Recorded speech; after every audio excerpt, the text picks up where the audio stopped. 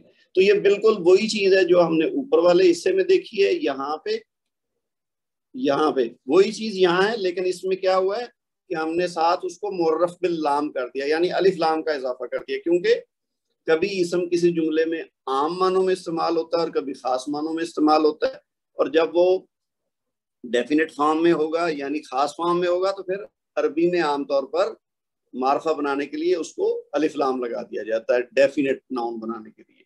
تو الف لام انہی کے ساتھ ابھی دیکھیے وہ رفیقونا تھا تو یہ الرفیقونا ہو گیا. ٹھیک ہے، تو اب الرفیقونا ہو گیا تو اسی حساب سے یہ نسبی اور جری حالت ان کی الرفیقینہ ہو گیا. تو یہ کافرونا سے الکافرونا ہوا تو الکافرینہ. پھر عابدون سے بنا عابدونا اور عابدونا سے الف لام لگایا تو بن گیا العابدونا اور نسبی اور جری حالت ہوگی العابدین. ٹھیک ہے جی, یہ ہو گئی اس کی معرفہ حالت.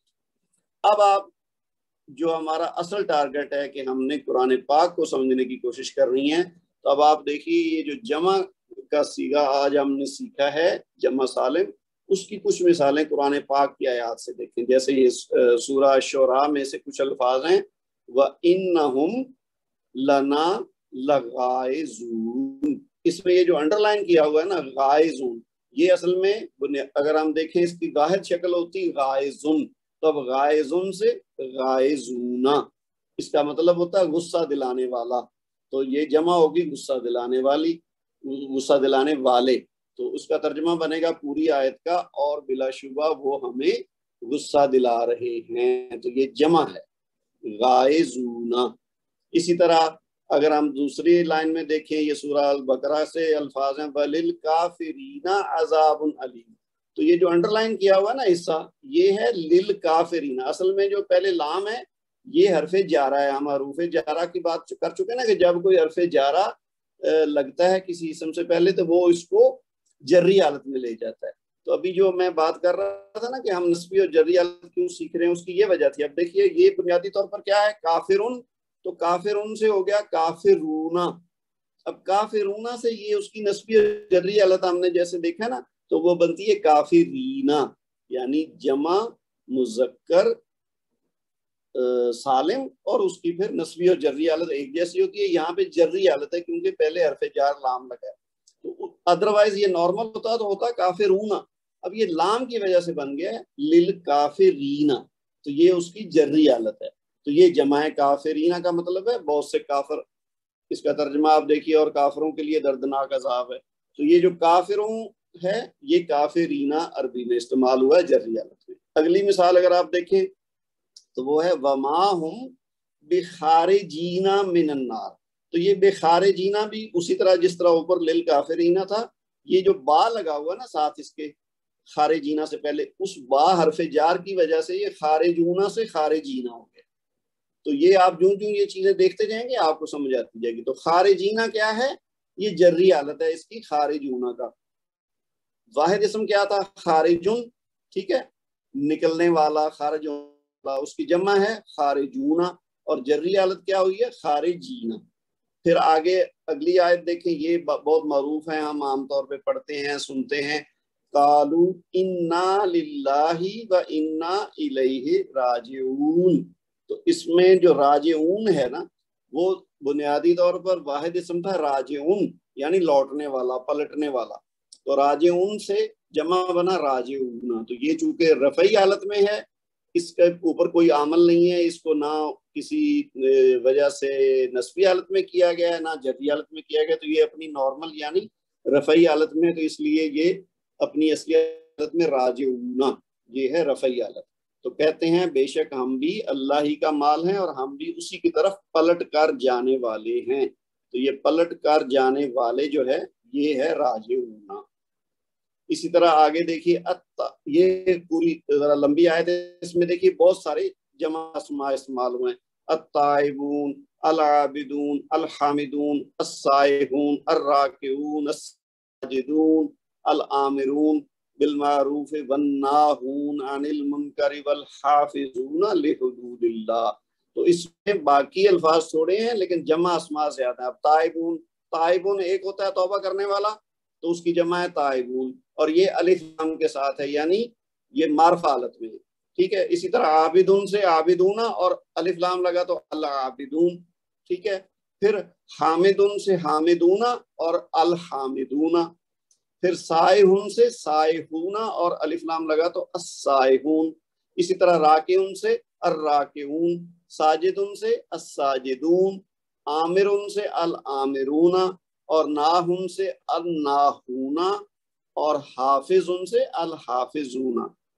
اس کے سامنے اگر آپ اس کا ترجمہ دیکھیں گے تو آپ کو ان الفاظ کا سامنے نظر آتا ہے، تائبونا یعنی توبہ کرنے والے، عابدونا عبادت گزار، حامدونا حمد و ثنا کرنے والے، سائحونا دنیاوی لذتوں سے کنارہ کش روزہ دار، یہ اس کی وضاحت ہے پوری اس لفظ کی، ٹھیک ہے۔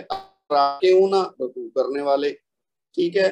پھر کیا ہے، اناہونا نیکی کا حکم دینے والے، اور حافظونا حفاظت کرنے والے، آمرونا نیکی کا حکم دینے والے، ناہونا برائی سے منع کرنے والے، حافظونا یہ ہو جائے گا آگے نیچے میں دکھاتا ہوں آپ کو، یہ یعنی برائی سے روکنے والے ہو گیا ناہونا، اور حفاظت کرنے والے حافظونا۔ تو یہ اس کی مثالیں ہیں قرآن پاک سے، جو ہم نے ابھی سیکھا ہے نا کہ واحد سے جمع سالم کیسے بنتا ہے، اور پھر اس کی نسبی و جدی حالت کیسے بنتی ہے، وہ دونوں تینوں قسم کی جو بھی شکلیں ہیں وہ ہم نے قرآنی آیات میں جہاں جہاں استعمال ہوئی ہیں وہ بھی چند مثالوں سے ہم نے سمجھ لیا کہ ان کا استعمال کیسے ہوتا ہے۔ تو آج کا لیسن ہم نے صرف اتنا ہی رکھا ہے کہ جمع سالم واحد سے واحد مذکر اسم سے جمع سالم کیسے بنانا ہے، اور پھر اس کی نسبی و جدی حالت کیسے شکل اختیار کرے گی۔ تو یہ امید ہے کہ آپ لوگوں کو سمجھ آ گئی ہوگی۔ سبحانک اللہم و بحمدک، اشہد ان لا الہ الا انت، استغفرک و اتوب الیک، والسلام علیکم ورحمۃ اللہ وبرکاتہ۔